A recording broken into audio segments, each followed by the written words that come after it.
So in the winter of 1990, I was a serving officer in the Metropolitan Police. It was a very, very, very cold winter, and on this particular evening we got a call to an address in Tooting.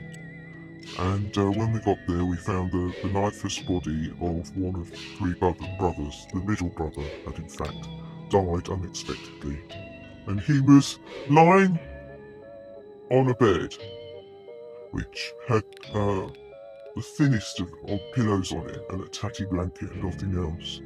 And many of the floorboards in this house had been pulled up to be burnt in the fire for heat, so you can tell they were an extremely impoverished family. And the CID turned up, and because this young man who had died had injuries on his face, they drew a quick conclusion that he had been beaten, and they decided that perhaps this had been a brother fight, and they took the eldest brother out into the garden to discuss with him what may or may not have happened.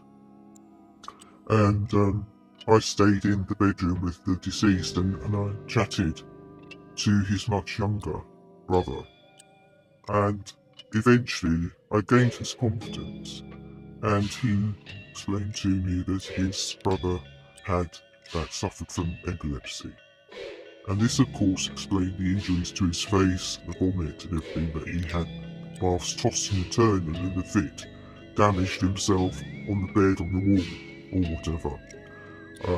So I went outside and stopped the interview that the CID were having with the elder brother, and we resolved the matter, and as the sentenced was reported, and that was the end of it.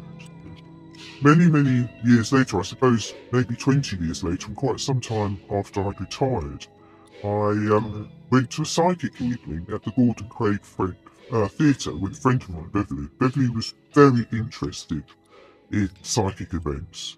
I personally didn't have any interest in them at the time, but she wanted some company, so we went along. And it was a lady who was running the psychic event, and at some point in the evening she announced, "Is there a Leslie in the room?" And well, there was no way that I was going to stick my hand up, even though Beverly was seriously elbowing me in the ribs at the time, and she said several times, if there's a Leslie in the room, please stick your hand up. And the intention was that they would bring the microphone over to me.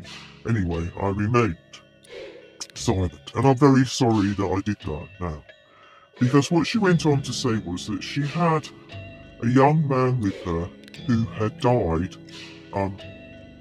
unexpectedly in a very, very cold house where the floorboards had been taken up in order to provide firewood to keep them warm.